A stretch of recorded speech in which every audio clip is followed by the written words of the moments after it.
Ал қош келіпсіздер ханымдар.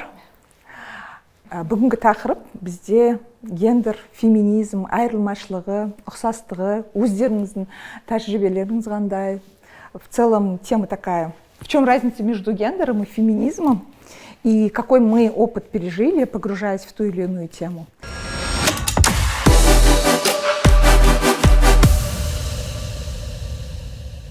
А 8 марта – это, мне кажется, больше политический такой праздник, да. Он о правах женщин. И его опять, можно сказать, дискредитировали, сделали из него такой мамин. Все говорят, завтра мамин день, ертең әжелердің күні, ертең мамаларымыздың күні, да? А на самом деле это не так. Завтра, 8 марта, день женской солидарности и женского равноправия. И мы все должны говорить о наших правах, о том, насколько они у нас реализованы, не реализованы, за что нам еще предстоит бороться. Я добавлю тоже, да, вот Гүлбану ханыммен толық келісемін. 8 наурыз бұл әйелдердің саяси құқықтары күні. И на самом деле мы забываем, да, вот истинное значение праздника. Да, вот если мы вспомним более 100 лет назад, почему женщины выходили на митинги, почему они требовали, чтобы был вот этот день, 8 марта, потому что тогда женщины эксплуатировались очень сильно, были на работе, были ужасные условия труда, детский труд, особенно девочек, там уже с 8 лет нанимали на работу тяжелую, они работали в прачечных, на швейных фабриках, на опасных различных производствах, связанных с химией, производство спичек и так далее. И, к сожалению, мало того, что женщины очень много перерабатывали, был 16-часовой рабочий день, так еще девочки, женщины, они подвергались постоянному насилию на работе, сексуальным домогательствам, изнасилованиям, да, то есть это было страшно. И более того, женщины не могли голосовать и выбирать своих представителей в законодательные органы, там, парламент, и поэтому женщины боролись, да, за свои права, чтобы их голос тоже всегда считался, и они могли выбирать своих представителей в парламент. И действительно, как Гульбан сказала, этот праздник со временем начал обесцениваться, специально начали переводить его, что это якобы день красоты, день весны и так далее. Но сейчас отвлекающий маневр. Отвлекающая, да, еще же у нас, как говорят казахша, арулар күні, да, арулар, вот именно, да, абсолютно, нәзік жандылар, да, вот арулар күні, это неправильно, потому что, когда говорят, вот день прекрасного пола, прекрасный слабый пол, это как раз-таки все неверно с точки зрения гендерного равенства. И в этот день я бы рекомендовала не дарить какие-то подарки девочкам, только потому что они девочки, а как раз-таки в школах, университетах обсуждать вот эту ситуацию дискриминации, неравенства. Потому что, например, в Конституции записано, что нельзя никого дискриминировать по признаку пола. Но по факту дискриминацию мы эту видим постоянно. Это и дискриминация при приеме на работу. Например, когда девушка приходит на работу, ее обязательно спросят, вы замужем или нет, а у вас есть дети или нет, потому что от этого будет зависеть, будет ли она брать больничные дни, а вы собираетесь рожать там, 1-2 ребенка в ближайшее время. Это на самом деле дискриминационные вопросы, это вопросы личного характера, это моя частная жизнь, никто не имеет права мне такие вопросы вообще задавать. Но мужчине-кандидату, парню-кандидату никогда такие вопросы не зададут. И вы знаете, самое ужасное, что такие же вопросы задают женщинам в правоохранительных органах. Например, женщины-полицейские или женщины-судьи, которые подаются на вышестоящие должности, им точно так же в комиссии задают такие вопросы. А вы знаете, что это очень тяжелая работа, а как вы будете совмещать должность, там, например, председателя суда, да, областного и ваши функции как матери, как жены?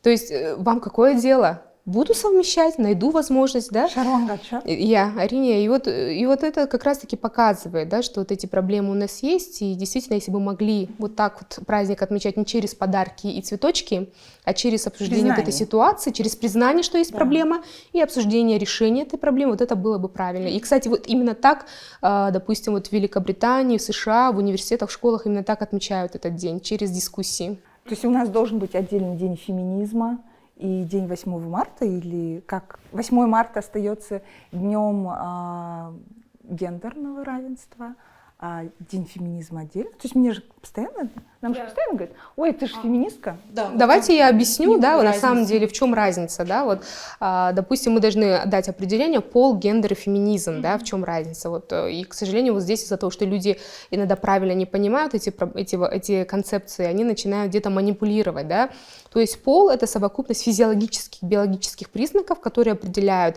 это мы говорим о женщине или о мужчине, вот мы не можем поменять свой пол, да, вот мы так рождаемся, там, девочками, мальчиками, потом дальше растем, соответственно, мы женщины и мужчины, это пол, да, это все, что касается биологии. И, соответственно, только женщина может рожать, например, да, мужчина не может рожать и так далее, да. А вот гендер — это как раз-таки совокупность характеристик, которые определяют наши социальные роли, какую социальную роль в обществе мы играем, как на нас смотрят другие члены общества и как мы хотим себя реализовать, как мы хотим, чтобы к нам относились.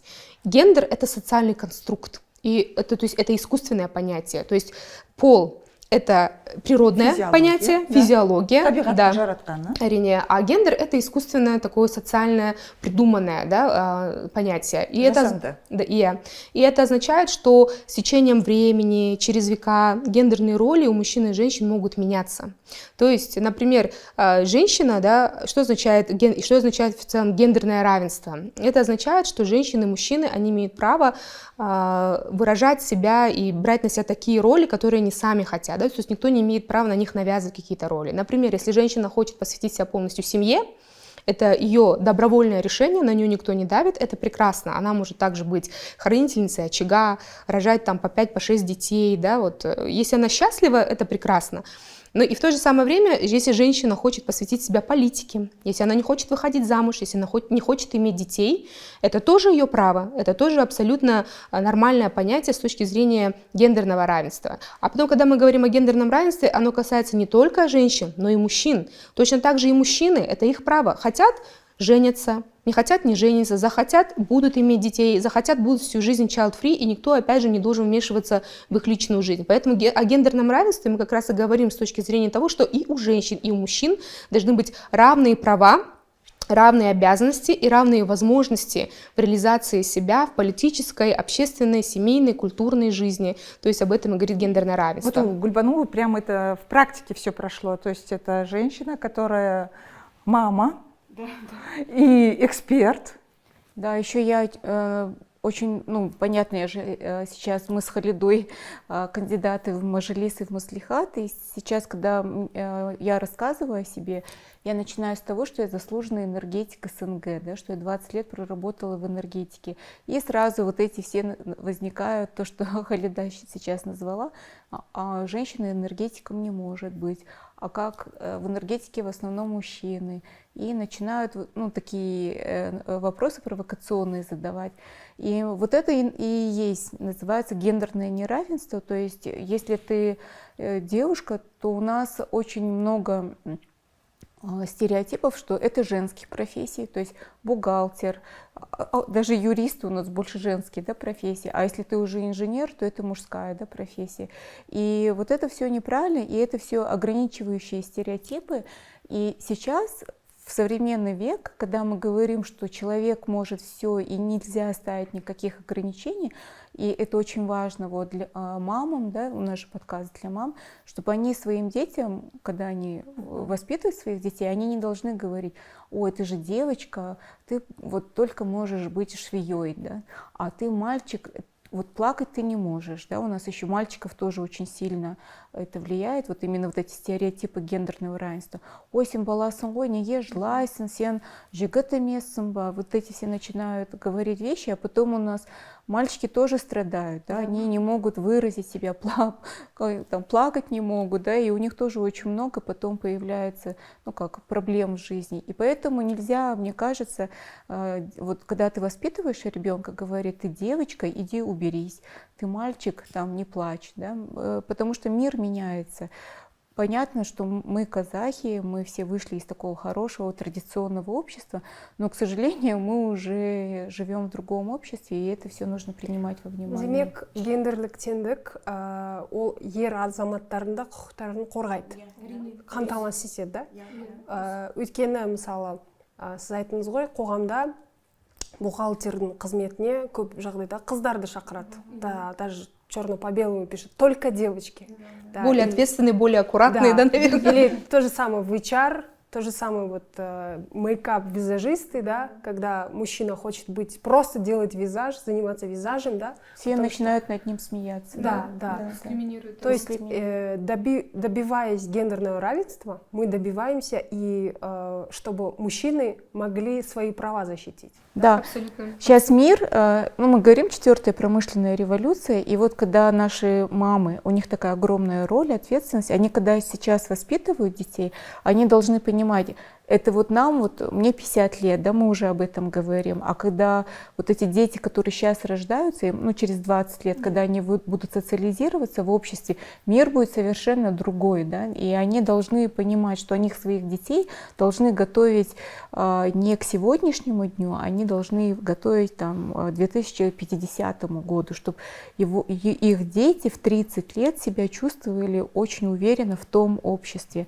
И поэтому сейчас мир другой. Сейчас никто со стрелами, с луком не выходит, еду так не добывают. Да? Сейчас идет игры разума, да? Интеллектуальные войны. И мозгу не важно, у кого он, у женщины или у мужчины. Ты должен подготовить своего ребенка к интеллектуальной войне. И неважно, мальчик или девочка. Да? И поэтому сейчас, сидя в 2023 году, думать стереотипами столетней давности, там, ой, біз аталарымыз мынандай еді, біздің әжелеріміз мынандай еді, ты заранее своего ребенка не готовишь к конкуренции 2050 года. Вот нашим мамам нужно об этом задумываться. Вот, сіз айтыңыз, там, біздің аталарымыз осындай еді. У нас сейчас мужчины в основном, да, идут на IT-технологии. Да. Разработчики. Это в основном сидячая работа, офисная работа. И у многих мам есть такое выражение: біздің бала ақсаусақ, қолынан түк келмейді, күректі қолына алмайды, типа жігіт емес. Ну, в конечном итоге это слабое, да, выражение. И это может, как бы, не может, а оскорбляет в какой-то степени, ущемляют, скажем так, достоинство мужчин. Это, допустим, добиваясь гендерного равенства, добиваясь, скажем так, правильного понимания, да. И можно здесь добавлю, потому что я чуть постарше, у меня уже это как... Я просто вот хочу сказать, сейчас вот я просто свои, ну вот я же у меня тоже там сын в Кембридже учится, дочка тоже там учится, и сейчас кого ищут самые лучшие? Google, там, не знаю, там Goldman Sachs, да, международные вообще, кого они ищут? Они ищут, называется all-rounded people. Да? То есть это человек разносторонний. Қазақтарда мақал не сөз бар ғой, сегіз қырлы, вот сондай адамдарды іздейді неге? Ол не деген? Ну, в реальной жизни что значит? Да? Это значит, вот нужно всем мамам, которые нас смотрят, 4, вот круг, это человек, и на 4 части. То есть через 30 лет какие люди будут себя чувствовать комфортно в обществе? Да? Это которые академически очень сильный, айтишник, да, то есть он должен быть академически очень сильный, мозги, он должен знать не только там математику, но и литературу. Второе — это спортивные люди. То есть они должны быть обязательно какие-то спортивные достижения в любой вуз, самый топовый, когда поступаешь. Уже просто ботаники никому не интересны, нужны all-rounded people. Это академически сильные, спортивные. Третье, обязательно спрашивают, каким артс, да? Искусством ты увлекаешься. Поешь, рисуешь, диджитал какие-то там, дизайн, ну, все что угодно, да, там. И четвертое — это твоя социальная ответственность. То есть волонтерство. И вот и сейчас наши мамы, которые смотрят наш подкаст, они вот эти круг разбить на 4 части, и они для своего ребенка должны вот это одновременно все делать. Спорт, академические успехи, искусство и социальная ответственность. И поэтому и вот сейчас, допустим, в Америке выпускников лучших вузов называют mathletes. Это математик и атлет. Потому что там нету просто, чтобы он был математичен, да, чтобы он был только математиком, но он еще должен быть атлетически здоровым и сильным. И поэтому вот таких стереотипов, это тоже стереотип, если ты айтишник, то ты ақсаусақ, да, ондай болмау керек. То есть мама, белоручка, да, Шнарсия Алмат. Поэтому мамы сейчас, когда вот они или собираются, или у них уже маленькие дети, они должны своего ребенка всесторонне. Могут ребенок такую нагрузку выдержать? Да, может. Потому что если мы вот сейчас видим, кто учится в Гарварде и там в Кембридже, это все всесторонне развитые люди, которые поют на гитарах, физики, рисуют, да, и при этом у них они эмпатичны, то есть они, у них социальный, как, то, что участвует, интеллект очень высокий. Вот. И Халида один из таких примеров. Это вот какая должна быть молодежь. Они и в Оксфорде учились. Role model. И как детьми, и семьей занимаются, и общественная нагрузка, и спорт, и учеба. Да. То есть ты вот казахның сөзін осылай как в практике болу керек.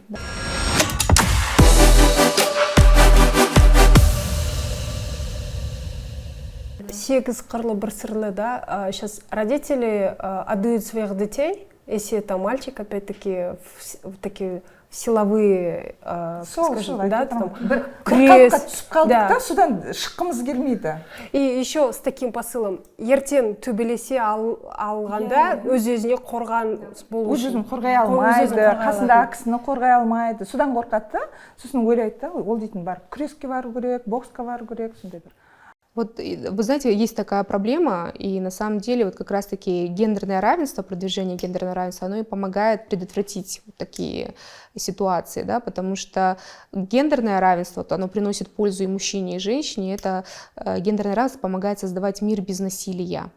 И действительно очень жаль, что до сих пор у нас в обществе превалирует культ насилия, что обязательно нужно силой решать, то есть опять же физической силой нужно решать споры, вместо того, чтобы мозгами, да, интеллектуальным своим разумом разрешать какие-то споры, да, то, о чем как раз говорила Гульбану. И здесь я как раз-таки просто как пример расскажу. Вот недавно ко мне обращалась одна родительница, и она как раз рассказывала, что вот мы хотим поменять школу для моего сына, мы не совсем довольны нашей школой, и вот мы его сейчас готовим в НИШ. А НИШ мы знаем, там только идет техническое направление, да, физмат, либо химико-биологическое, и, к сожалению, в НИШ почему-то не рассматривают абсолютно гуманитарные направления. Это тоже неправильно, потому что даже сейчас распространено понятие не STEM, да, там Science, Technology, там Mathematician, Engineering, да, а STEAM. Вот, и вот это Arts, искусство обязательно должно присутствовать. И я как раз спрашивала у этой родительницы, я спрашивала, а ваш сын вообще сам хочет в НИШ или нет? Ему прям нравится там математика, физика? И она говорит, вообще он у меня больше гуманитарий, ему больше нравится искусство, ему наоборот, ему нравится рисовать, что-то создавать, видеоролики. И я ей посоветовала, не ломайте своего сына, не ломайте вот это чужие стереотипы, устаревшие стереотипы, что мальчики обязательно физмат, инженеры, какие-то мехмат направления, это все устаревшие, потому что вот сейчас во всем мире особую популярность набирают креативные индустрии. Креативные индустрии — это все, что связано с искусством, сценаристы, кинорежиссеры, актеры, певцы, продюсеры, да, они зарабатывают огромные деньги, миллионные гонорары получают, и вы, говорю, не переживайте, ваш сын, если лучше помогайте ему развиваться в том направлении, которое ему нравится. И если он прекрасно пишет, рисует, там, сочиняет песни и так далее, это наоборот, он найдет, он пробьется. Тем более сейчас, благодаря развитию социальных сетей, Ютуба, уже можно стать звездой через YouTube, продвигая себя, и тебя обязательно заметят. И как раз-таки здесь гендерное равенство, оно и помогает нам не ломать наших детей. Хочет он быть в искусстве, прекрасно, пусть он будет в искусстве. И когда вот говорят, вот надо, чтобы он себя умел защищать кулаками. Но извините меня, мы тогда никогда не построим правовое государство. Потому что если защищать себя только кулаками, это означает, что нам важны только вот эти физически сильные люди, тогда интеллект уходит на второй план, и это на самом деле уже такая опасность для общества, потому что это означает, что женщины, дети, пожилые люди, лица с инвалидностью всегда будут в уязвимом состоянии, они всегда будут бояться, что их кто-то изобьет, заберет их место. Например, вот, к сожалению, у нас недавно тоже был случай, да, когда мужчина и женщина не поделили дорогу в Шымкенте, и молодой парень вышел и избил девушку до средней тяжести здоровью только потому, что вот она его не пропустила. Да, и вот, конечно, вот это мы должны предотвращать. И, знаете, еще хотела просто вот добавить, допустим, чем еще хорошо гендерное равенство, да, вот наши мужчины, в Казахстане, они, как известно, живут намного меньше, чем женщины. И статистические данные показывают, что к 60 годам, допустим, когда вот дети рождаются, мальчиков обычно чуть больше, чем девочек, да, но с 35 лет мужское население идет на убыль. К 60 годам женщин на 30% больше, чем мужчин в Казахстане, к 80 годам женщин на 50% больше, чем мужчин в Казахстане. И почему так происходит? Причина в этом как раз-таки гендерное неравенство, вот эти патриархальные установки. Потому что когда говорят мальчику, вот, к 25 годам ты должен обязательно жениться, к 25 годам у тебя должна быть обязательно машина, а к 30 годам у тебя должен быть свой дом. И когда дают вот эти патриархальные консервативные установки, они очень сильно влияют на наших мужчин. А мы сейчас понимаем, что в нашей стране не каждый может себе позволить там 25 лет купить машину, самому заработать или там дом купить. Это большая роскошь для нашего населения в целом. Но когда вот так вот давят, получается, наши мужчины постоянно находятся под этим психологическим давлением. И они начинают нервничать, потом переживать. Это стандартное. Построй дом, построй дом. Конечно, это же все да. И это вот начинает нужно говорить так, вместе со своей женой, вместе со своим партнером. Вот басымен бірге. Я вот басымен бірге, там, построй дом, вместе родите и воспитывайте детей, вместе посадите дерево. Да? Вот так вот мы должны... Вот так вот мы должны, вот так вот мы должны продвигать, что только вместе. Вот это и есть гендерное равенство, и оно как раз-таки помогает также мужчинам не бояться обратиться за помощью. Да? Вот смотри, это разница между нашими традициями и какими-то семейными ценностями, или же мы же хотим придерживаться. Я люблю свои традиции. Я вот до записи говорила, я единственная среди вас действующая кудагай в статусе кудагай. Мне нравится, мне мой статус нравится. Моя кудагай мачлав. Абсолютно. Смотрите, мы должны понимать такой момент. У нас есть традиции, культура, да, это часть нашей национальной идентификации, да, культурной идентификации. Она у каждого человека есть, да, и это очень важно. Нам важно чувствовать вот эту связь с нашими предками, да.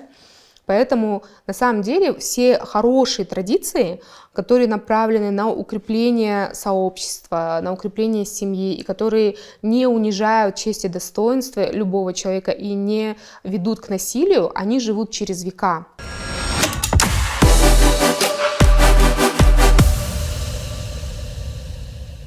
А вот в чистом виде традиционное казахское общество, если в нем искать хорошее, оно может быть на самом деле очень современное. Да. То есть в том традиционном казахском обществе женщины были равны с мужчинами. Да? Кто юрты устанавливал? Женщины. Кто возглавлял, когда кочевье... Это женщина возглавляла. То есть молодая девочка, аула, ее одевали во все самое дорогое, что в этом аула было, и она на лошади впереди возглавляла вот этот кочевье. Почему? Потому что, во-первых, это символ трансформации, девочка, да, ну, женщина, а во-вторых, это символ, то есть любые, если там воины, разбойники встречаются по пути кочевья, то видят женщину, девушку молодую, красивую, и сразу, то есть, что это с миром кочевье, да? То есть очень много таких вещей было в нашем традиционном казахском обществе, которые очень, ну, современные. Не исламизированы в казахском обществе. Ну, я имею в виду, вот, и их надо воспринимать. Вот сейчас вы говорите, ну, martial arts, да, называют, те, кто идет боевые искусства. А я, например, я в свое время сына не отдала на martial arts, и он до сих пор жалеет. Почему он жалеет? Не потому, что он себя защитить не может, да, а он говорит, сейчас человек должен уметь разрешать конфликты. То есть, и поэтому вот martial arts, они позволяют, неважно, и девочкам, и мальчикам, без страха вступать в бой, в конфликт. Поэтому с этой точки зрения надо и девочек, и мальчиков, не потому что где-то ходить кулаками и разбрасываться, а не бояться конфликтов, потому что без конфликт көргенде үндемей кетіп қаламыз, қорқамыз ба, білмеймін неге. А вот martial arts, он нужен для того, вот опять для наших мамочек совет, да, уже почти бабушки, о том, что надо отдавать, чтобы дети, когда они станут взрослыми, они не боялись вступать в конфликт. И опять в казахтарда серы болған, да, это те же воины, но с домброй. Да, которые, это отдельно, которые шли, когда шли военные какие-то действия, они вдохновляли воинов домброй. Я еще, знаете, хочу дополнить тоже Гульбану. Я тоже хочу сказать, что вот как раз в доисламизированном казахском обществе как раз у нас и было гендерное равенство, да, потому что я просто дополню, вот смотрите, вот у казахов юрта, вот там была и мужская половина, и женская половина, и у казахов всегда и мужчины, и женщины всегда сидели за одним столом. Более того, когда приходили в гости, женщины могли сидеть на любую половину, хоть мужскую, хоть женскую, да, а мужчины только на мужской могли сидеть. То есть они не должны были заходить на территорию женщины. Да. То есть это даже показывало, что почет к женщинам, уважение, он был очень высокий. Посмотрите на любое исламское общество. Вот сейчас нам навязывают абсолютно вредные какие-то практики, что вот женщины должны за одним столом сидеть, а мужчины якобы за другим столом сидеть, якобы не должны находиться в одном помещении. Это все не казахские традиционные семейные ценности. Поэтому я всегда говорю, смотрите на наших предков. Вот как правильно сказала Гульбану, у нас вот эти социальные роли, они были одинаковые и для мужчин и женщин. И мужчины и женщины вместе сидели и решали вопросы. Поэтому были, допустим, великие женщины Кюйше, да, Дина Кюйше. Женщины наравне с мужчинами в айтысах участвовали. Не было такого, вот ты сиди там, а только мужчин слушай. Не было такого. Женщины наравне, девушки наравне с парнями участвовали в соревнованиях спортивных, да, там, и так далее, да, вот это мы должны возрождать и показывать, что как раз-таки женщины всегда были наравне с мужчинами, потому что вместе все участвовали в хозяйстве, вместе все перекочевывали, женщина могла и юрту собрать, и юрту поставить, она возглавляла где-то, и кочевали они, да, поэтому вот это наши исконные традиционные ценности. А сейчас, к сожалению, что происходит?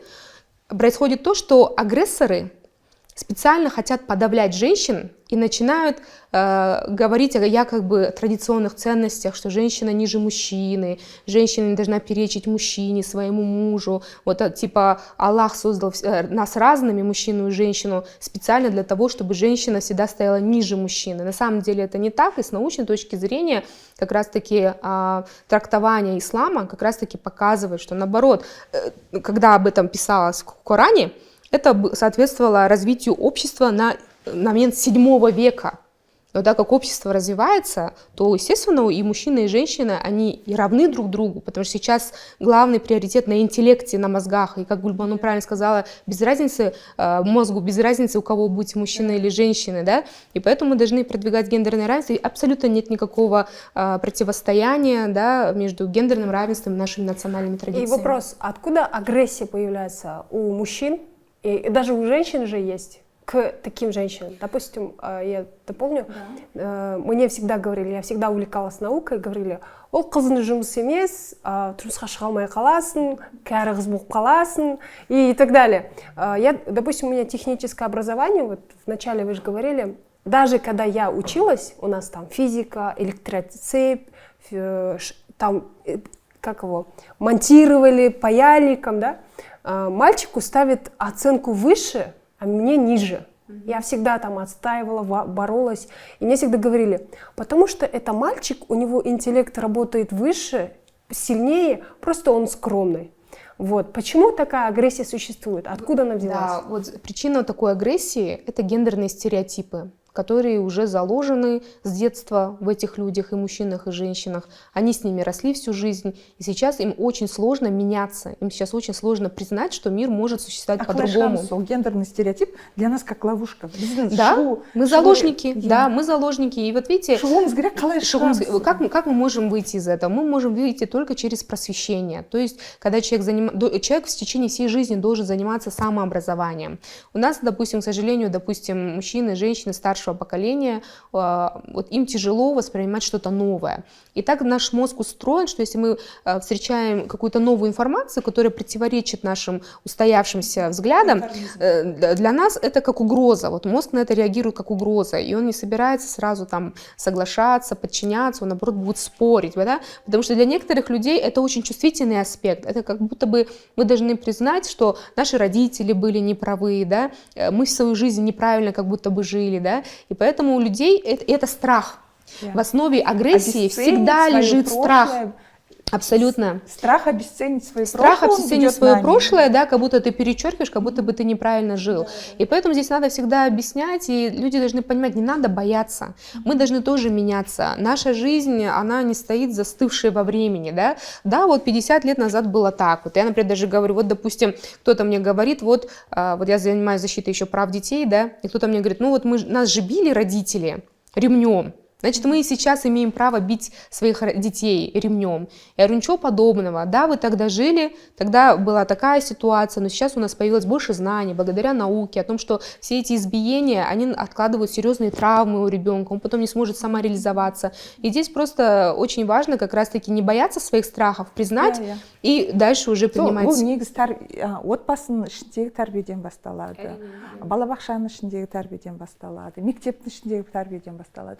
Оны біреуге тек қана бір адамға жүктеген дұрыс емес. Мысалы, ата-анаға жүктеген де дұрыс емес. Ол жалпы қоғамның өзі өзгеріске соған қарай жүру керек. Вот вы же говорите, у вас подкаст, ну как программа. Вот мне кажется, ну большая роль все равно у мамы. Если вот у вас, если подписано 65 тысяч мам, это огромная сила, мягкая сила. И если каждая мама, да, она же еще и жена, она же еще и дочь чья-то сестра, а вот 65 тысяч ваших мам могут условно поменять мнение 1 миллиона человек. Да? И если они своих детей уже будут воспитывать, это же наше будущее, то есть сейчас ваш подкаст — это по сути наше будущее, да? То есть в руках этих женщин будущее Казахстана. И если они будут говорить, я не хочу там своему сыну портить жизнь и говорить «жлама, жигатер жламайды», да, там «сурет салма», «балдар еркек сунгой», да, или там, да, еркек сунгой, или девочкам, да, или своим мужьям, да, они будут говорить: давай будем, ну, как бы и сына, и дочь как-то одинаково воспитывать. Да. Вот это мягкая сила. А самое главное, эту тему, сейчас опять у нас в основном об этом говорят женщины, но об этом еще и должны набраться смелости и говорить мужчины. Потому что когда когда начинаешь про гендерное равенство говорить, мужчины сразу начинают... орын бермей жатқан шығармыз оларға. Шақырмай, неге ортамызда бір... Их тоже начинают. Бүгін мысалы бір еркекті шақырып алып, үшеуміз отыру керек. А вот они тоже начинают, ну, как бы стесняться, говорить, потому что они думают, что мы говорим про половое различие, биологию. Да, это вот про то, что не путают. Ты же феминистка. Вот феминизм — это только женщины занимаются. Вот, кстати, про феминизм можно я добавлю, да, что такое феминизм, да, тоже объясню. Феминизм — это как раз-таки про социальную справедливость. Про социальную справедливость, и феминизм — это такой подход, чтобы в решении любых проблем обязательно участвовали женщины, и чтобы любые социальные проблемы, социальные вопросы, они учитывали взгляд, голос женщины. Вот даже просто как пример приведу, да, почему важен феминизм. Например, как проектируются наши города. Вот посмотрите просто на пример Алматы. Как спроектированы наши здания, как спроектированы наши дороги. Да? С мужским лицом? Абсолютно. У нас все города, они спроектированы для здоровых взрослых мужчин. Которые не ездят, у которых там нет никаких потребностей, да, там, и для одиноких мужчин, да, абсолютно верно, которые не женаты, у них нет детей, у них нет никаких ограничений, родителей нет в передвижении, пожилых родителей, потому что вот элементарно, когда женщина ходит, допустим, по городу, в наших городах ей небезопасно, потому что есть какие-то, знаете, темные закоулки, да, темные переулки, например, да, и женщина идет и не знает, там вот вдруг ее кто-то в подземном переходе поджидает. В общественном транспорте. В общественном транспорте и так далее. Для мужчины это не проблема, потому что он знает, так, ко мне никто не будет лезть, домогаться сексуально, если кто-то будет лезть, я ему врежу, и все, да, и никто не будет приставать. И он не боится идти, допустим, по неосвещенной улице, например, да, или под подземному переходу, где там света нет или еще что-то. И я вот еще привожу всегда пример, как у нас проектируются парковки. Вот, допустим, когда строят торговый центр, владелец торгового центра... А что спроектируем? Она же там квадратная и все. Нет, а вот посмотрите, сколько места у нас выделяется для машины, например. У нас владельцы торговых центров хотят как можно больше вместить парковочных мест на парковке. Правильно. Вот, давайте мы обсудим, правильно или нет, да. И, соответственно, очень узкое пространство для машины. И вот машина въезжает, и вы не можете открыть дверь полностью. Вы чуть-чуть открываете вот так, бочком-бочком вот так выходите из этой машины. В Мега, торговом центре Мега, надо впервые дополнить, начали... А почему важно? Потому что женщина выходит с коляской, с детьми. Начали в Мега-центре... Давайте не будем озвучивать, какой там центр. Нет, торговый. хорошо, да, не будем ТРЦ? озвучивать, но просто, Да, допустим, хорошо, что сейчас отдельные ТРЦ, они начали создавать, допустим, парковки для женщин. Они более широкие. Ой, да, есть такое. И некоторые, да, у нас вот уже лет 10 да, такое в Алмате практикуется, но что интересно, мужчины думают, что более широкие парковочные места для женщин. Для больших машин. Не только для больших, они думают, ну, женщины не умеют водить, они не могут так, типа, филигранно припарковаться, и вот ей нужно больше места, чтобы она не задела другие машины, и подшучивают над женщинами. На самом деле нет, как Гульбану правильно говорит, такие просторные места, они позволяют женщине заехать, открыть нормально на всю эту дверь, да, всю широту, и вытащить нормально ребенка своего безопасно, который сидит в этом детском сидении. А почему не может быть мужчина, который тоже ездит Абсолютно с ребенком? верно. А потом, понимаете, когда все парковки строят таким образом, и мужчина же приезжает в торговый центр с детьми, значит, и мужчина уже приезжает, ему тоже удобно, он приехал, припарковался, спокойно вытащил всех своих детей, там, высадил в свои машины детей, и получается, что вот, как получается? Получается, уже не один мужчина приезжает, а 5 человек приезжает, значит, они в 5 раз больше потратят деньги в этом торговом центре, если бы один человек приехал. Поэтому выгодно строить как раз-таки парковочные места, планировать, чтобы они были достаточно широкие, чтобы можно было открыть двери. И вот к этой идее, к этому осознанию как раз-таки и привел феминизм. Вот только когда мы с точки зрения женщин смотрим, что а как было бы так, чтобы и для женщин было это удобно, потому что у нее есть дети и так далее, в итоге женщин, которые справедливы мир, который справедлив для женщин, он становится справедливым для всех. И для мужчин, и для пожилых людей, для лиц с инвалидностью. И вот почему нам нужен феминизм. То есть через потребности женщин, перебью сейчас, через потребности женщин мы вообще понимаем потребность общества. Да. А город нужно строить конкретно для молодой мамы с коляской, вот ваши слушатели, да, подписчики, потому что мы же все тоже, да, я помню, я была мамой с коляской в городе Лисаковске, там зимой минус 40, ветер, там, я не знаю, 100 метров в секунду, и я с этой коляской, я и с ней спустилась, гололед. Это железная дверь, я не знаю, 100 килограмм. Я ее только открою, не успеваю эту коляску засунуть, потому что ветер ее обратно. Вот такие города, они некомфортны не только для женщины с коляской, да, они некомфортны для всех. Они просто небезопасны. Небезопасны. А мы вот сейчас, допустим, часть моей предвыборной платформы – это пешеходный Бустандыкский район.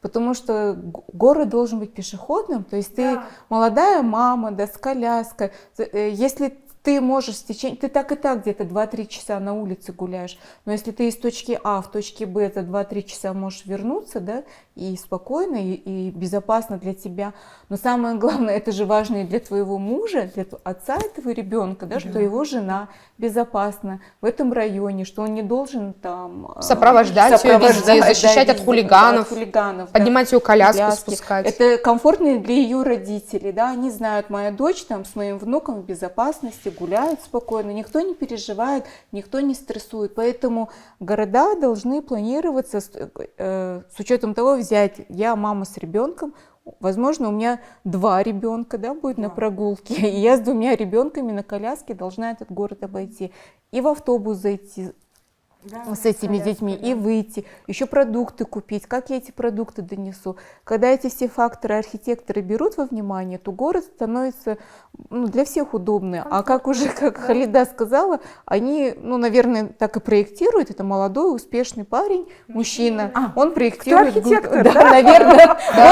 Я думаю только о себе. Наверное, я и думаю, наверное, это одинокий, успешный молодой человек, здоровый, да, без детей, без родителей. Нету опыта семейной жизни, да? В магазин не ходит, еда сама приходит.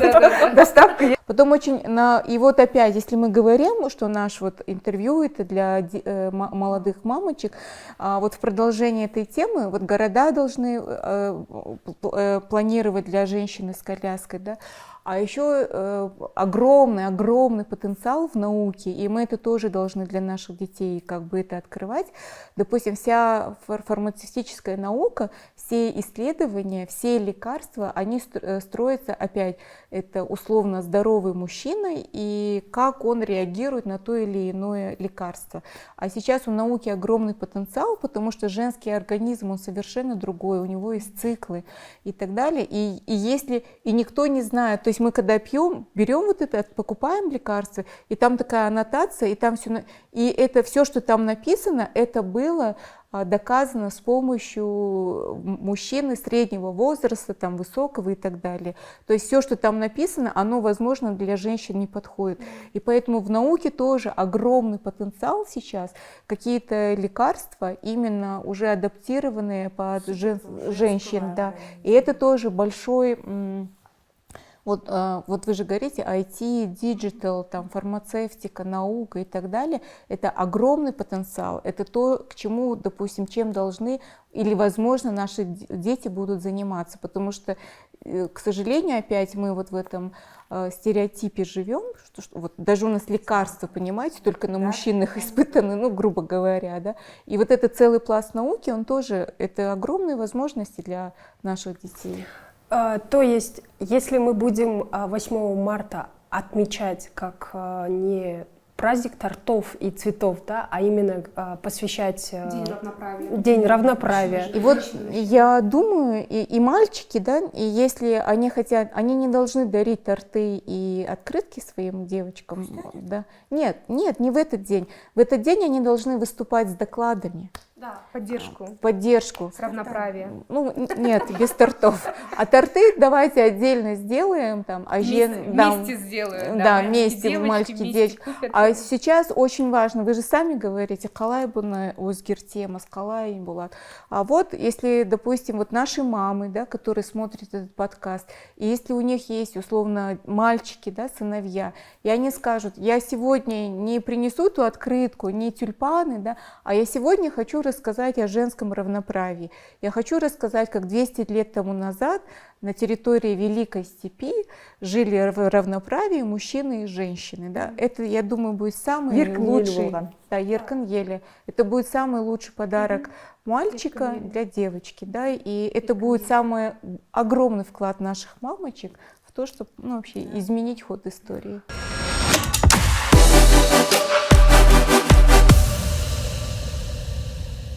Вот в Казахстане мы иногда забываем, что мы живем не только в Казахстане, мы живем в глобальном сообществе. И нам для того, чтобы как нации быть конкурентоспособной, чтобы мы могли развиваться устойчиво, нам это гендерное равенство просто очень необходимо. Потому что сейчас во всех самых развитых странах мира там действительно мы видим женщин в управлении государством, большой процент женщин в правительстве, в парламенте, да? То есть получается, что и научно, и на практике доказано, что чем больше женщин в управлении, то тем страна лучше развивается. Она и богата, и социально ответственна, да, и права человека больше защищаются. И я рада, что сейчас с каждым годом все больше и больше появляется стран, где главой государства является женщина. Да. Более того, женщины становятся министрами обороны, министрами иностранных дел, генпрокурорами. И это правильно, так и должно быть. И мы видим, что те страны, где женщины были главами государства, эти страны лучше всего справились во время пандемии, с проблемами пандемии. То есть у них было меньше негативных последствий, да, меньше людей погибло, там, заразилось от ковида, да, и они выстояли намного лучше. Поэтому почему так происходит? Потому что, видите, когда в управлении находятся только одни мужчины, примерно одного возраста, примерно одного достатка, взглядов, они попадают в эту ловушку мышления. Они думают, вот я так думаю, все остальные так думают, значит это правильно. Да. А на самом деле нет. Поэтому почему мы продвигаем большее количество женщин в управлении, это как раз-таки про инклюзию, это как раз-таки про справедливость и про объективное рассмотрение проблемы, потому что женщина, она всегда приносит свою перспективу, потому что она думает не только о себе, как о женщине, но и о детях, о пожилых людях, о лицах с инвалидностью, в целом о всех других женщинах. О всех членах семьи, да, потому что если мужчина, он может больше быть таким эгоистом, вот мне хорошо, и хватит, да? А женщина не может так жить, если только ей хорошо, а всем остальным плохо. Поэтому так или иначе, вот эта женская, как говорится, женская перспектива, она говорит о том, что места всем хватит под солнцем. Женщина хочет всем создать вот этот комфорт, да, не только для себя. А у мужчины перспектива такая: победителем может быть только один. Поэтому я буду идти и конкурировать со всеми, идти по головам, идти по трупам, но я должен стать победителем. А если я не победитель, значит я лузер, неудачник. И вот у нас сейчас в Казахстане вот именно эта проблема. Все мужчины рвутся за власть, и даже, знаете, я когда смотрю политические дебаты, невозможно их смотреть. Мужчины-кандидаты, по сути, нормально ничего не дискутируют, не обсуждают программы, переходят на личности, топят друг друга. Культуры нет. А потом нет. Главное, мужчины устраивают эти склоки, а потом на женщин наезжают: вот вы сами там склочные, да? И, допустим, вот мне как раз тоже одна кандидатка написала, говорит: пойдем на дебаты. Я говорю: слушай, давай не пойдем на эти дебаты, потому что то, как у нас проходят дебаты без какой-либо культуры, это бессмысленно. Давай лучше мы выйдем в прямой эфир и будем конкретно говорить о том, как мы решим какую-то определенную социальную проблему. Детская нищета, детская смертность, там, проблемы многодетных семей. Надо решать проблемы. А у нас мужчины-кандидаты, к сожалению, начинают переходить на личности, и это уже больше не о программах, а кто кого вот затопит. И это вот как раз-таки агрессивное поведение, это не норма. И мы должны вот это понимать. А среди женщин такого нет? Вы знаете, среди женщин это тоже может быть, но это как раз-таки последствия агрессии со стороны мужчин. Почему у нас... Как реакция? Это как последствия, как модель поведения. Потому что вот, допустим, когда говорят: вот, нельзя, чтобы женщина была начальницей, а то она начинает там вести себя как стерва. И это тоже гендерный стереотип. То есть, когда мужчина бьет кулаком по столу, на всех орет, швыряет вещи, да, все говорят: ой, хороший руководитель, Еркек, молодец, прям бастук. Если женщина то же самое делает: фу, вот стерва, истеричка и так далее, да, то есть это вот это гендерные стереотипы, да, это, хотя мужчина точно так же себя ведет, а ему наоборот все так аплодируют. Поэтому здесь очень важно понимать женщинам, что нам не надо вести себя как мужчины. Надо вести себя так, как вот, природа, как мы себя комфортно чувствуем, как руководитель, который справедливо относится к каждому человеку, который относится культурно, с уважением чести и достоинства любого человека. Потому что здесь мы должны различать не женско-мужское лидерство, а токсичное и экологичное. Да. И мужчина, и женщина могут быть токсиками, продвигать токсичные паттерны в управлении, в менеджменте. И также мужчины и женщины могут быть демократичны, могут использовать вот эти экологичные методы в управлении, к каждому человеку относиться с уважением, достоинством, и к любой, допустим, женщине, которая моет полы, и к своей коллеге и так далее. Поэтому на это важно всегда обращать внимание.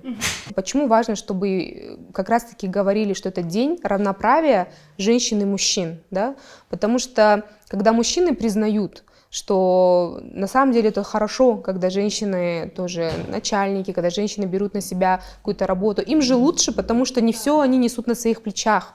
А когда женщину намеренно принижают ее таланты и так далее, то, значит, и на мужчину больше идет вот эта нагрузка, значит, ты должен за все решать, значит, ты должен нести. И это огромная, колоссальная ответственность, да, этот груз, и не каждый мужчина может вынести этот груз. Поэтому начинаются вот эти проблемы, переживания у мужчины, о которых он не может никому сказать. И в итоге сокращается мужская жизнь. У нас поэтому мужчины, они, по сути, до 63 лет очень многие не доживают. У нас смертность на уровне 61 года среди мужчин, то есть они даже до пенсии не могут дожить и нормально как бы пожить на пенсии, да, поэтому почему мы говорим: мужчины, не бойтесь гендерного равенства, да, от этого плюсы и вам, и женщинам. И получается, почему государству невыгодно, чтобы женщины как экономический ресурс выпадали?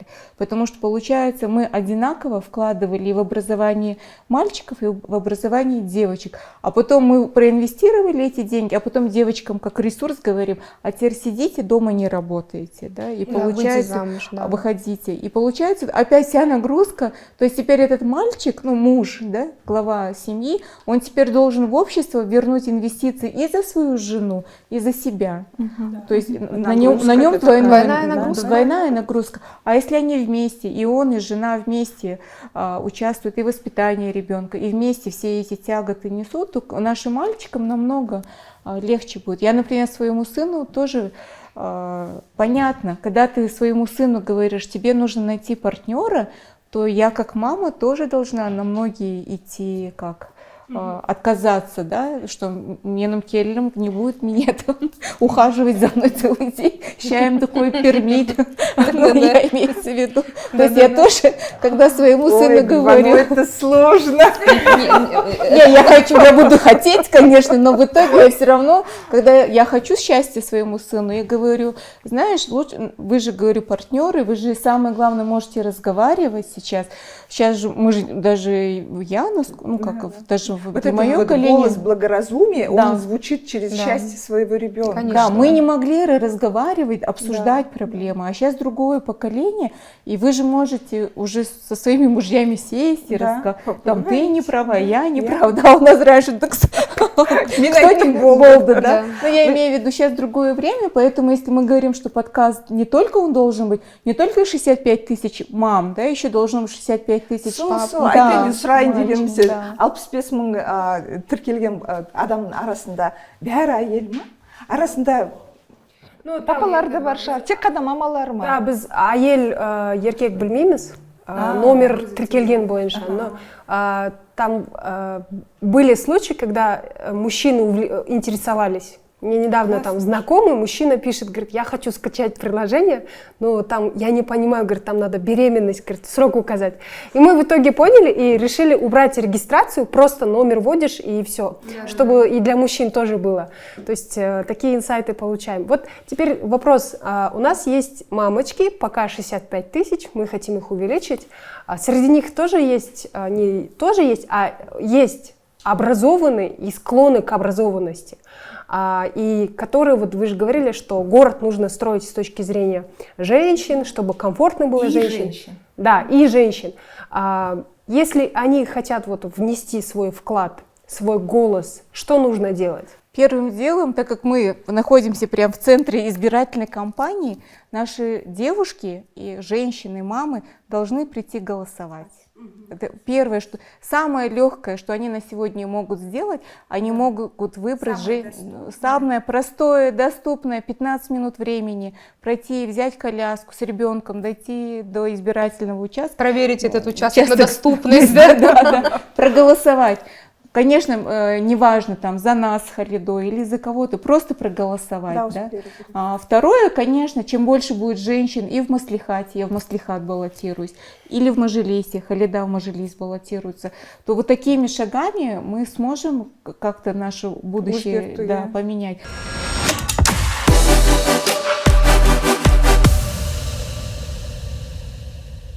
Вот у меня к вам вопрос. В Бюрса, если пройдете в Мажилис, какие там острые вопросы вы в первую очередь хотите поднять? В первую очередь это проблема детской нищеты, детской бедности. Это и нищета среди женщин разного возраста, и особенно пожилых женщин, да. Во-вторых, это проблемы насилия в семье, насилие на улице, в школах, да, в отношении детей, женщин, любого гражданина, да. Почему это важно? Вот я еще раз просто поддержу Гульбану, да. Почему нужно вкладываться в своих девочек, почему нужно давать им тоже образование? Потому что образованная девушка, которая может себя содержать, которая финансово независима, у нее меньше риска подвергаться бытовому насилию в семье. Вот есть большая разница, когда девочка 18 лет выходит замуж, и когда она выходит замуж, например, уже после получения образования, есть какой-то опыт работы, она может себя содержать, зарабатывает деньги, да? Потому что, к сожалению, вот 18 лет девочка приходит в семью, ей повезет, если семья такая, знаете, хорошая, они не применяют физическое насилие, но может быть так, что вот на нее будут смотреть, допустим, родители мужа и думать, ну, какой с тебя прок, что ты можешь принести в нашу семью, ты ничего не умеешь, университет не заканчивала, работать ты там нигде не можешь, вот давай там целыми днями работай на нас, просыпайся там в 4-5 утра, для всех готовь, убирай и так далее. И вот это тоже форма эксплуатации, да, и если молодая девушка сноха не справляется, ее начинают там оскорблять, унижать, избивать и так далее. И когда у нее нет никакого образования и опыта работы, ей некуда идти. Она знает, что она не может уйти, а если у нее еще она беременна или маленький ребенок на руках, она знает, что она не выживет, и поэтому ей приходится терпеть это все годами. А когда молодая Келин уже, допустим, с образованием, с каким-то небольшим опытом работы, сама зарабатывает, да, она не боится, если даже будут какие-то первые поползновения и там какие-то случаи бытового насилия, она может спокойно хлопнуть дверью и уйти. И она знает, что ей не нужно там возвращаться домой к своим родителям, она может спокойно там снять квартиру, там выйти на работу, нанять няню своему ребенку, да. И когда семья мужа это знает, они тоже начинают себя контролировать, они тоже начинают контролировать свой язык, что они говорят своей снохе, как они себя с ней ведут. Потому что иначе она все заберет ребенка, разведется, заберет урпакты, да, алады, да, взамен, да, алкитеду взамен, да. Поэтому они тоже начинают себя контролировать, видите. И в том числе, почему очень важно вкладываться в девочек, да, когда они вырастают в сильных профессионалов, это означает, что у них, благодаря высокой заработной плате, у них и пенсионные отчисления высокие. И потом, когда даже она на пенсию выйдет, она не будет ходить с протянутой рукой, как нищая пенсионерка. У нас же в Казахстане мизерные пенсии базовые. У нас невозможно на нашу пенсию прожить. И получается, что детям среднего возраста, да, им приходится постоянно родителям пожилым помогать деньгами, чтобы у них была нормальная жизнь. Это будет входить в вашу программу, когда, не буду говорить если, когда вы пройдете. Да, вот, это тоже будет часть. То, что вот, Гульбану, к вам вопрос, да. Я надеюсь, что вы пройдете, я больше, даже более чем надеюсь, я уверена. У Халиды, я понимаю, она, даже если не пройдет, она знает, чем занимается. А если вы не пройдете в Маслихат, что вы тогда будете делать? То есть ваша программа, прекрасная программа, которую вы подготовили, да, предвыборной кампании, что тогда? И здесь я бы посоветовала всем вот нашим молодым мамам, девушкам, которые чувствуют, которые слушают ваш подкаст, да, разговаривайте со своими родителями, читайте в интернете аргументы, как можно переубедить своих родителей, как им можно это доказать, да, что как раз-таки, что келин — это не служанка. Да. Если тебе нужна домработница, допустим, мужу, да, или там родителям мужа, зарабатывайте, нанимайте домработницу. И пусть домработница как раз-таки работает и все эти дела делает по дому. Но келин, жена, да, сына, она не служанка. Она точно такой же равноправный член семьи.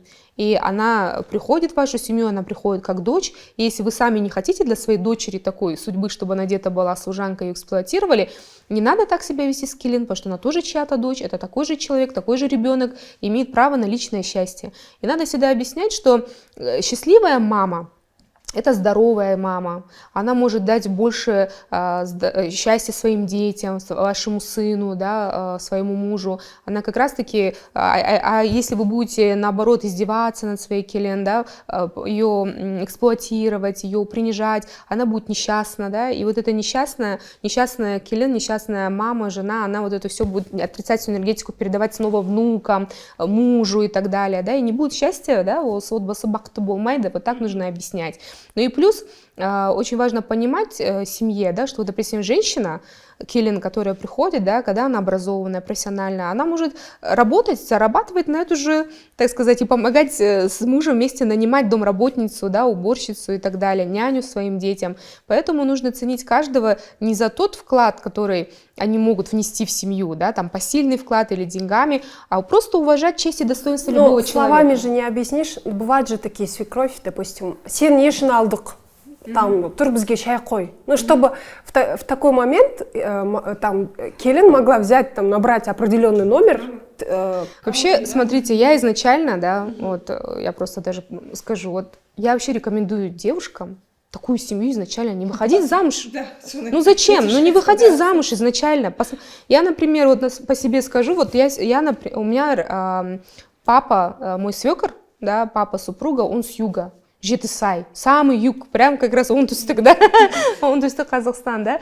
А мама, свекровь моя, она как раз из Актау, да, из Мангыстауской области. Вот как раз два региона. Стереотипы. Понимаете, да, вот стереотипы. Но при этом мои свекор и свекровь, они образованнейшие люди. Вот я замужем уже больше 10 лет, да, они никогда меня не подавляли, никогда мне не обрезали крылья. И даже то, что я сейчас баллотируюсь в депутаты Мажилиса парламента, это их заслуга. Қолдайды. Да, олар мені қолдайды, прям толық қолдайды. И они мне всегда во всем помогают. Вот я вышла замуж, благодаря своей свекрови, я и докторскую закончила, она сидела с моей дочкой, помогала, да. Благодаря моему мужу, который тоже воспитан в духе гендерного равенства, своей мамой из Западного Казахстана и своим папой с Южного Казахстана. Мой муж как раз-таки всегда мне помогал, пока с ребенком, с заботой о доме, да, пока я дописывала свою докторскую диссертацию. Я ее, кстати, защищала в Великобритании, там вообще стандарты намного сложнее, чем у нас. И сейчас, да, вот мы находимся в предвыборной кампании, да, Мой муж полностью взял на себя заботу о доме, о детях. Моя свекровь мне во всем помогает, чтобы я могла 24 часа в сутки ходить с избирателями, встречаться, посты писать. Вот я ухожу, например, в 9-10 утра из дома, да, и возвращаюсь в 10-11 вечера домой. И у меня душа не болит, мои дети накормлены, я знаю, что накормлены, что все с ними хорошо. И вот это как раз таки, и я честно скажу, когда я выходила замуж, я не бежала замуж за первого встречного, тот, который мне там цветы подарит, кольцо подарит. Вообще я вышла замуж 26 лет. И хотя я хотела уже где-то, знаете, 20-21 год, уже очень хотела иметь ребенка. И у меня прям все было готово для моего ребенка. Я уже знала, в какой садик пойдет, в какую школу пойдет. Но я искала не просто мужа, я искала отца своим будущим детям. И поэтому любой вот ухажер, кавалер, который мне предлагал выйти замуж, я смотрела, что это за человек. Есть ли в нем признаки агрессивности, есть ли в нем признаки скупердяйства. Знаете, вот есть такие мужчины, которые начинают свою жену за все понукать. А сколько ты денег потратила? А почему так много потратила? Да? И даже вот, например, 6 таких моментов, на которые всегда девушке нужно обращать внимание в своем спутнике. Если она их увидит, вообще не выходите замуж. Если он ревнивый, ко всем ревнует, прям нельзя. Если он скупой, везде заставляет там деньги считать. Если он ленивый, ничего не делает и вас заставляет, он потом всю жизнь будет вас заставлять работать, пахать, и сам будет на диване лежать. Если он агрессивный, например, или обесценивает ваши слова, или, допустим, вы о чем-то говорите, говорит, ой, да ладно, все так живут. Слышите, видите такие вот вещи, да, в своем молодом человеке, все, уходите, потому что вот как поженитесь, еще дальше хуже будет, да. Если это человек, который наоборот, знаете, на всех обращают внимание, там другие девушки, тоже уходите, потому что, говорю, дальше будет еще больше вот этих всех измен и так далее. И, наконец, если у вашего молодого человека есть какие-то пристрастия, алкоголь, наркотики, сигареты, он никак, ну, даже не наркотики, а просто сигареты даже, он курит и никак не может бросить, да, это показывает слабость вот этого мужчины, потому что для здорового потомства нельзя курить. Выбирайте действительно такого здорового, доброго, эмпатичного мужчину, да, который с вами будет согласен прожить вот вашу жизнь. И еще у меня, знаете, был такой тест, вопрос-тест. Я говорила так, я говорю, я согласна выйти замуж, только если мы заключим с тобой брачный договор. И брачный договор, давай мы там полностью распишем наши права, обязанности, допустим, и обязательно в брачном договоре расписываются условия развода.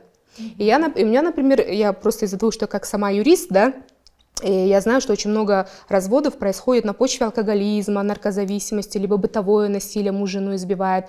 И я знаю, что потом это очень страшно проходит, бракоразводные процессы, люди спорят за имущество, за детей.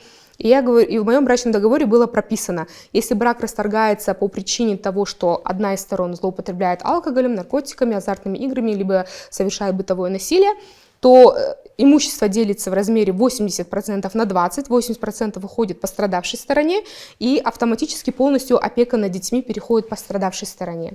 И многие, так сказать, кавалеры, они когда это слышали, ой, ты что, зачем это надо, все, до свидания. И вот мой муж, он оказался как раз-таки тем мужчиной, который сказал, давай, я вообще сам, говорит, в университете, когда учился, у меня курсовая была по брачным договорам, я тоже хотела тебе предложить, давай мы такой договор... прошел, теперь давай на практике. Давай мы с тобой этот договор заключим. И вот мы с моим супругом заключили брачный договор, и вот 10 лет живем вот в полном счастье, согласии. Ты согласии. не спрашивала у них, какое образование у твоих родителей? Мне кажется, это тоже очень важно. У его родителей, да. Ну, допустим, у его мамы, у моей свекрови, у мамы, да, у нее, допустим, медицинское образование, юридическое образование, да. Но я здесь хочу просто отметить, что не всегда образование означает мудрость. Человек может быть очень таким образованным, да, но при этом во своих взглядах быть очень таким патриархальным, таким очень, знаете, авторитарным, да, и всем указывать, как нужно жить. Поэтому я еще такой всегда даю совет, знаете, когда вы выходите замуж, не надо сразу беременеть. Вот, пожалуйста, вот вышли замуж, поживите год, понаслаждайтесь вот этой семейной жизнью со своим мужем, посмотрите, как он в отношениях, общении, потому что, например, мы со своим мужем буквально 1,5 месяца только встречались, мы поняли, что мы там друг другу очень сильно подходим, и мы сразу решили пожениться. Я прям представила, сели, ты контракт подписали, сходится. Да, все договорились. Абсолютно. Но потом, сделки так быстро не делаются. Но потом, когда мы поженились, у нас не было такого, что кто-то давил там, давай, рожай. Вот я очень благодарна своей свекрови, да, вот маме, свекру, у них не было такого, давай там, когда ты забеременела, ты не забеременела, это вообще частная жизнь, не лезьте к нам, у нас уже своя семья, и это наше право, когда мы будем выбирать. И как раз-таки вот этот первый год жизни, он и покажет, да, потому что до брака мужчина и девушка, да, парень и девушка, они могут совсем по-другому себя вести. А реальный характер раскрывается только после брака, да. И мужчины могут нарваться, и женщины могут нарваться, да, как бы не на то, что они ожидали, да. И вот когда мы вот целый год уже действительно с мужем прям хорошо так прожили, душа в душу, увиделись друг друга в разных ситуациях, вот потом мы решили там уже планировать, заниматься планированием детей, да, и это очень важно. И еще такой, знаете, важный момент хочу девушкам посоветовать молодым. Если ваш ухажер начинает сразу, вот вы встречаетесь, а он вас давит, давай поженимся. Это на самом деле ничего хорошего. Это должно насторожить. Потому что адекватный мужчина, он не рвется создавать брак. Он, наоборот, тоже где-то переживает, он волнуется, да, как это правильно, допустим, преподнести, как пригласить свою девушку там замуж. А вот агрессор, абьюзер, который, он специально прям настаивает, давай скорее, он ищет жертву, он прям говорит, давай скорее поженимся, и потом начинает говорить, давай скорее ребенка родим. Давай. Это не потому, что он любит девушку, не потому, что он хочет, чтобы у него были дети, а он знает, что женщина наиболее уязвима, когда она беременна и когда она только родила.